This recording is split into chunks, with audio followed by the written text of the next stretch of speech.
God said, don't look for work. Now, I know some of you might be sitting there thinking, hold on, Pastor, isn't work the very thing we're supposed to be doing? And yes, work is important, but God didn't tell you to chase after a job. He didn't tell you to run after opportunities, scrambling for the next paycheck. He told you not to look for work because He's already got something greater in mind. When you shift your focus from what you're chasing to who's already chasing after you, that's when things start to change. You see, God doesn't need you to strive. He needs you to trust. He doesn't need you to hustle. He needs you to believe. Because when you stop looking for work, you start receiving purpose. And this isn't just about financial provision. It's about spiritual elevation. It's about stepping into a season where your effort doesn't determine your outcome. His favor does. So today, let's dive into what it really means when God says, don't look for work. Because there's a promise in that word. A promise that's bigger than any job title you're chasing. A promise that says, I've got something for you that you can't work for, but you can walk into. When we talk about trust over striving, we're diving into a mindset shift that can completely change the trajectory of our lives. The world often teaches us that success is about how hard we work, how much we hustle, how many hours we put in, and how many obstacles we can overcome. It's this constant narrative of work harder and do more. And while hard work isn't a bad thing, we've been conditioned to think that striving is the answer to everything. The truth, though, is that striving alone is not what leads to lasting fulfillment or true success. It's trust in God's plan that holds the key to everything we need in life. Consider the times in your life when you've worked yourself to exhaustion, when you've given your all to a project, a relationship, or a career path, and yet somehow, despite all your efforts, the outcome wasn't what you expected. You gave everything, but things didn't go as planned. It's easy to get frustrated, discouraged, and even resentful, wondering where you went wrong, why things didn't turn out the way you thought they would. But here's where the lesson lies. It wasn't about the amount of effort you put in. It was about whether you were putting your trust in God or trying to do it all on your own. There's a distinct difference between working hard and striving. Striving comes from a place of fear and doubt. It's rooted in the belief that we must do everything ourselves to secure our future or make things happen. When you're striving, you're constantly pushing, grinding, and battling through life with the mindset that if you don't give it your all, you'll fail. But there's a problem with that. When we strive, we tend to forget that we're not alone in this journey. God is with us, and He's already laid out a path for us that we don't have to force into existence. Trust, on the other hand, requires surrender. Trust is a willingness to let go of the illusion of control. When we trust in God, we acknowledge that He is the one who opens doors, who makes ways where there seems to be no way, and who leads us to the right places at the right time. Trusting God doesn't mean you sit back and do nothing. It means you walk with confidence, knowing that He is guiding you and that His plan is always better than any plan you could devise on your own. This idea of trusting over striving is rooted deeply in Scripture. The Bible talks over and over again about God's desire for us to trust in Him instead of relying solely on our own efforts. Proverbs 3:5-6 says, "Trust in the Lord with all your heart, and lean not on your own understanding. In all your ways submit to Him, and He will make your paths straight." Notice that it doesn't say, trust in your own ability or lean on your own. It doesn't say that we should always figure things out ourselves. It says that when we trust God, He will make our paths straight. He will guide us, even when we can't see the way ahead. This doesn't mean we won't face challenges, but it means that those challenges won't define us. God's direction will.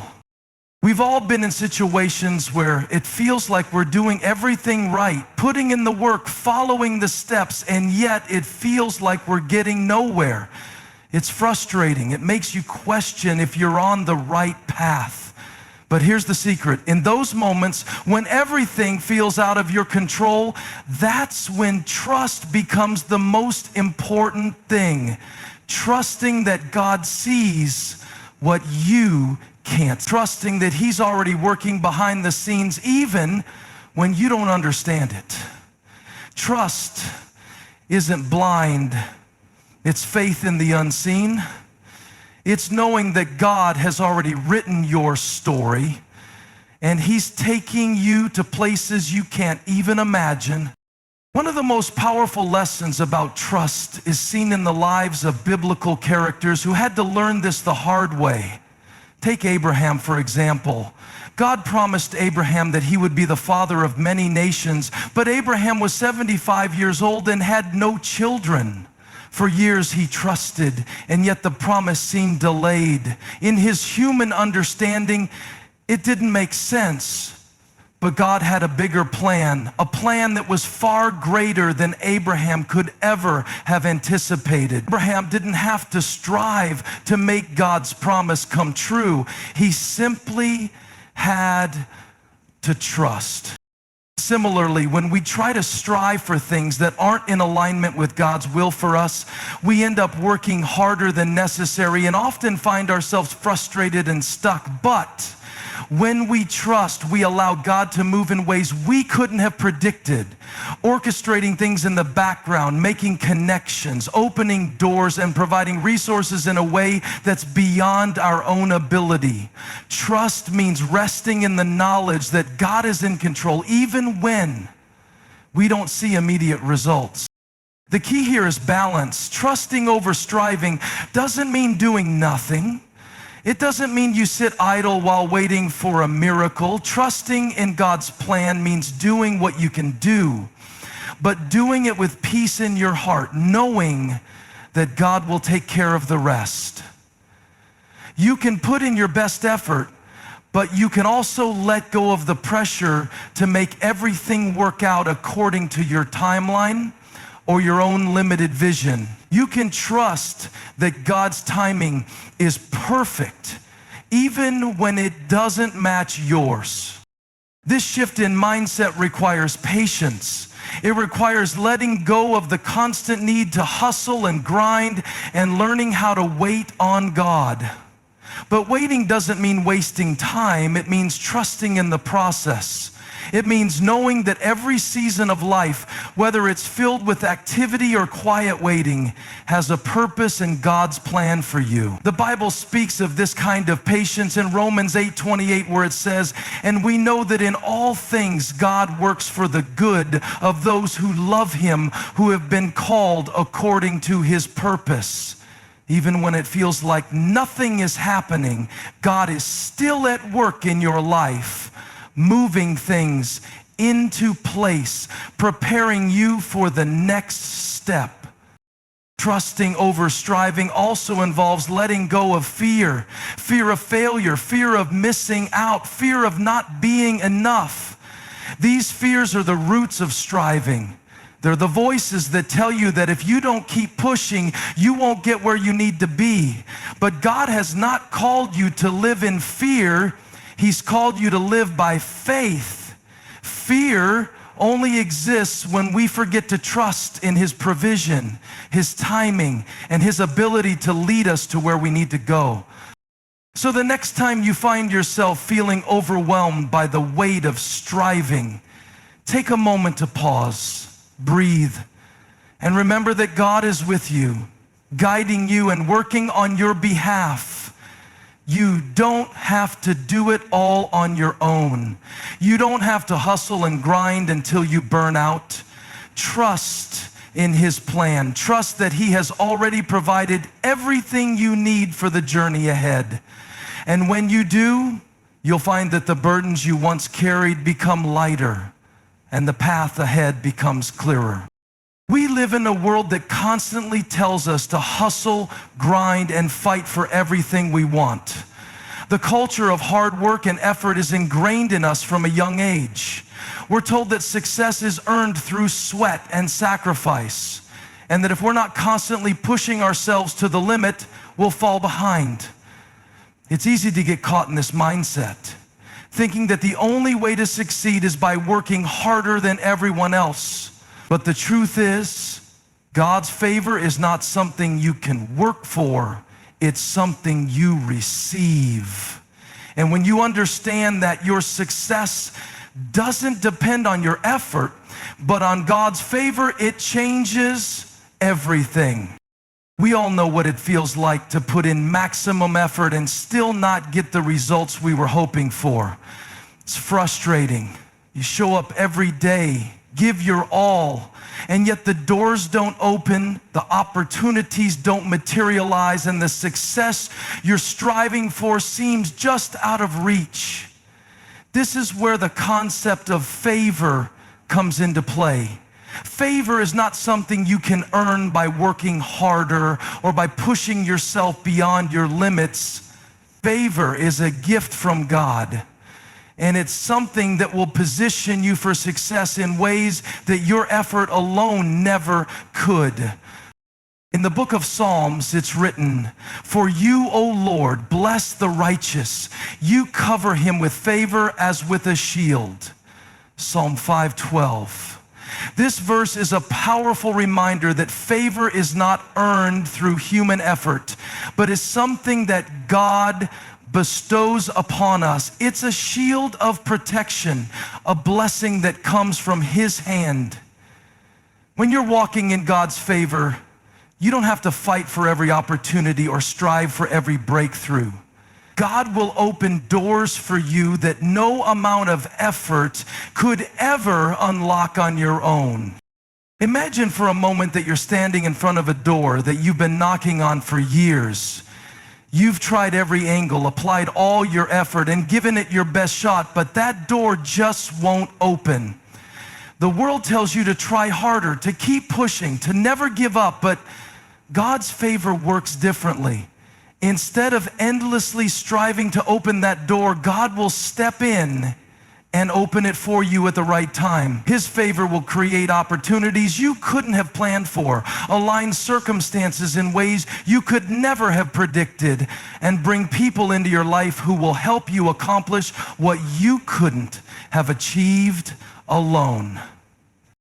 God's favor is like an invisible force that works on your behalf behind the scenes. It's the connections that seem to happen by chance, but were divinely orchestrated. It's the doors that open just when you need them to, the unexpected blessings that arrive at the right moment, and the opportunities that come when you least expect them. Favor is what makes the difference between working hard and working smart, between struggling and succeeding, between running on empty and running with purpose. There's a difference between striving and working in alignment with God's will. Striving is when you're pushing against the current of life, forcing things to happen according to your plan. But when you're walking in God's favor, you're flowing with the current of His purpose for your life. Your work becomes less about grinding and more about positioning yourself to receive what God has already prepared for you. It's not about forcing things to happen. It's about trusting that God is already making things happen on your behalf. Favor allows you to work with ease, knowing that God's hand is guiding your every step. The favor of God is not about your ability to perform or how much you can achieve through your own strength. It's about God's goodness and grace at work in your life. In the book of Zechariah 4:6, it says, "Not by might nor by power, but by my Spirit, says the Lord of hosts." This verse is a reminder that the success we experience isn't solely the result of our own might or power. It's the result of God's Spirit at work within us. His favor is what allows us to accomplish things that we couldn't do on our own.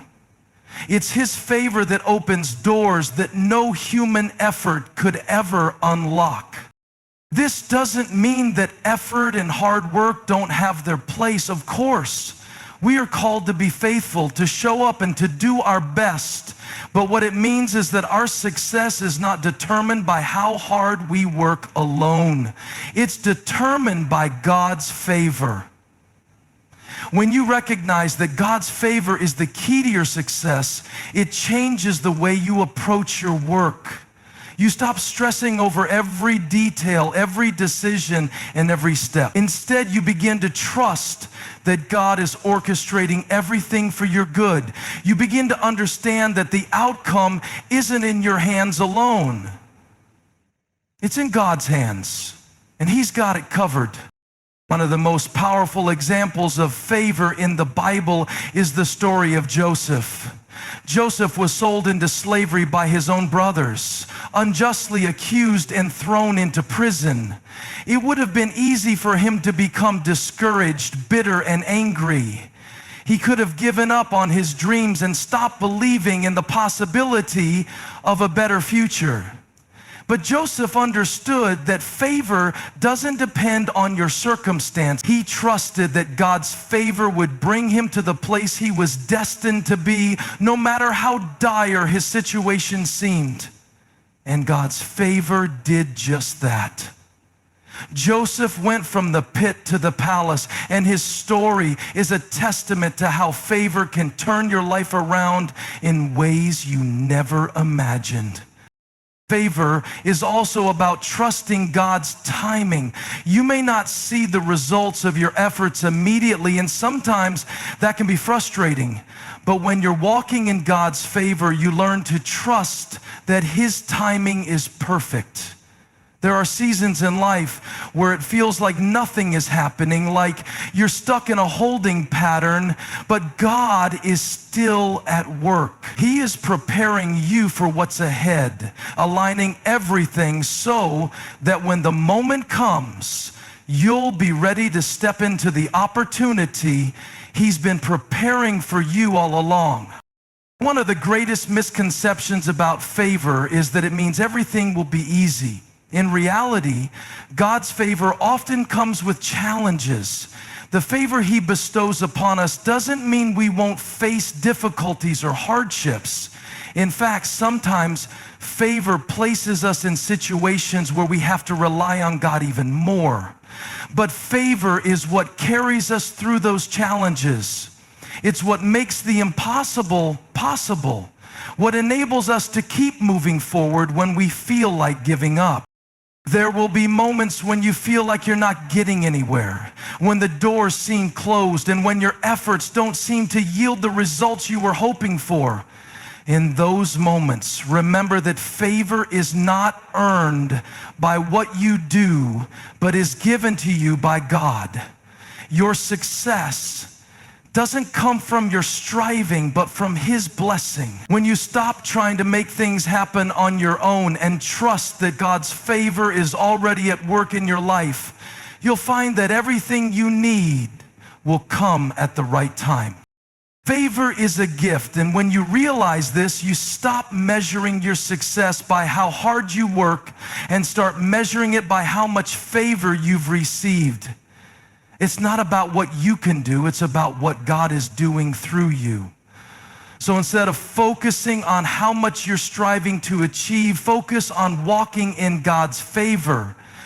Trust that He is working behind the scenes, opening doors and orchestrating opportunities. When you do this, you'll find that success comes not from your own effort, but from God's favor working in your life, bringing you everything you need and more. When we focus on purpose over position, we are stepping into a deeper understanding of what truly matters in life. Society often places great value on titles, positions, and outward achievements. The world measures success by the titles you hold, the prestige of your job, the size of your paycheck, or the amount of recognition you receive. But God's way is different. While the world is obsessed with position, God is far more concerned with purpose. The truth is, purpose is far more powerful and fulfilling than any position you could ever attain. Position is temporary. It's a title or a label that can change in an instant. A job title, a status, or a rank may define you for a season, but those things are fleeting. They come and go, and more often than not, they don't define your true worth. The problem with being focused on position is that it leads us to seek validation from others. We chase after recognition and titles because we believe they will give us significance, a sense of accomplishment, or worth. However, when we focus solely on position, we risk losing sight of what truly matters, our purpose. Purpose, on the other hand, is eternal. It's something that goes deeper than a job or a role. It's what you were created for, the reason you exist on this earth. Purpose transcends the temporary and anchors you in a truth that remains constant even when external circumstances change. Purpose gives you direction, clarity, and fulfillment that no position can provide. When you live with purpose, you live with a sense of meaning. No matter what title you carry, no matter what job you have, and no matter what season of life you're in. The pursuit of position often leads to comparison. We look at others and measure our success against theirs. We judge our worth by their achievements and try to keep up with the ever-changing standards of success that society sets. But the problem with comparison is that it robs us of the joy and peace that comes from living in alignment with our purpose. You will never be truly fulfilled by what someone else has, or by trying to achieve the same things that someone else has achieved. God has a unique purpose for each of us, and it is in walking that out that we find true contentment and peace. Take the story of David, for example. David was anointed to be king of Israel, but before he ever stepped into that position, he was a shepherd. In his early life, David wasn't concerned with his position. He was focused on his purpose. His purpose was to protect his flock, to lead them, and to take care of them. He wasn't concerned with becoming king or with the title he would one day hold. In fact, he was overlooked by his own family. When Samuel came to anoint a new king, David wasn't even considered worthy enough to be brought in from the fields. His brothers had more prestigious positions, but none of them were the ones chosen by God. It wasn't about position for David. It was about his heart and his purpose. David's purpose led him to be faithful in the small things, to serve and protect even when no one else was watching. He wasn't striving for a title, but for the fulfillment of God's calling in his life. It was that faithfulness in the fields that prepared him for his future. When the opportunity came for him to confront Goliath, it wasn't the position that gave him the courage to stand tall and fight. It was his purpose. David knew that God had called him, that God had prepared him for this moment, and that God's purpose for his life was greater than any position or title he could attain. Similarly, many of us are caught up in the pursuit of positions that don't align with our purpose. We may strive for promotions, recognition, or success in the world's eyes, but if it doesn't align with God's plan for our lives, those positions will never bring us the fulfillment we seek. There are people who climb the corporate ladder, attain prestigious positions, or become successful by the world's standards, but they find themselves empty and unfulfilled because they've been pursuing the wrong thing. Position without purpose is hollow. Living with purpose is about focusing on what God has called you to do. It's about understanding that the work you're doing, whether it's in the marketplace, at home, in your community, or in ministry, has eternal value.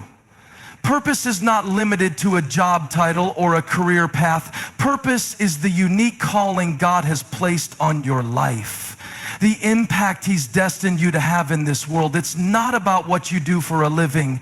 It's about who you are becoming and the difference you are making. You might think, but my job doesn't seem significant. I'm not in a high position. I'm not leading a company or running a ministry. How can I have purpose? The truth is, purpose doesn't come from what you do. It comes from who you are and how you align your life with God's will. Your job, no matter how small it may seem, can be a platform for purpose if you allow it to be. Just because your role isn't high profile doesn't mean it lacks significance. God is more concerned with your heart and your faithfulness than with your title. The Apostle Paul gives us a beautiful example of someone who lived with purpose over position. Paul was once a well-respected Pharisee, a man of high position and authority within his religious community. But when he encountered Jesus on the road to Damascus, everything changed. He realized that his position didn't matter. What mattered was fulfilling God's purpose for his life. Paul's entire life after his conversion was focused on spreading the gospel and fulfilling the calling God had placed on him. He didn't pursue power, prestige, or recognition. He pursued the purpose of God. Living with purpose doesn't mean that God is against positions or titles. God often promotes those who are faithful to their purpose. David was promoted from shepherd to king. Joseph was promoted from a prisoner to a ruler in Egypt. And Paul was promoted from a persecutor of Christians to one of the greatest apostles in the early church. But these men understood that their positions were a result of God's plan, not their own striving. They didn't focus on getting the title. They focused on fulfilling their purpose, and God took care of the rest. When you focus on purpose over position, you stop chasing after titles, and instead you seek to make a difference where you are. You begin to see every moment as an opportunity to live out God's calling for your life. Whether you're working in a corporate office, teaching children in a classroom, serving in your community, or raising a family, your purpose remains the same: to glorify God in all you do. Your position may change throughout life, but your purpose remains constant. This shift in focus allows you to walk in freedom. You're no longer bound by the limitations that come with position. You're no longer driven by the need for recognition or the pressure to climb the social or corporate ladder. When you live for purpose, you are free to be who God has called you to be, regardless of your external circumstances. You can experience true joy and fulfillment because you are aligned with what truly matters: God's plan for your life. So stop measuring your worth by the position you hold. Stop defining your success by the titles you carry or the recognition you receive. Instead, focus on fulfilling your purpose. Seek God's will for your life and trust that He will guide you to the right places at the right time. When you align yourself with your divine purpose, you will find that the positions and titles you once thought were so important will become secondary to the deeper fulfillment of living out God's calling. It's in living with purpose that you will find true satisfaction, peace, and joy, things that no position or title can ever give you. As you embrace your purpose, you will discover that the journey itself becomes more meaningful than any destination could ever be. And when you live in purpose, the positions that God has for you will be even more meaningful because they are a part of His divine plan for your life.